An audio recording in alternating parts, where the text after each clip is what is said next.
This is a 1999 Honda Shadow VT750. It's a tidy bike, but not perfect. It's got a slight blemish on the tank there. It's smooth, just lost its colour. This bike started up straight away after being stood for quite a while.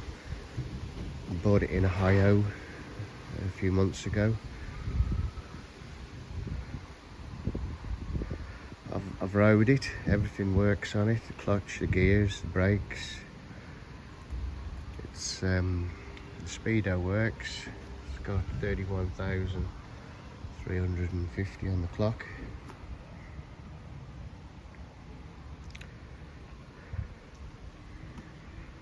The lights work on it, the indicators.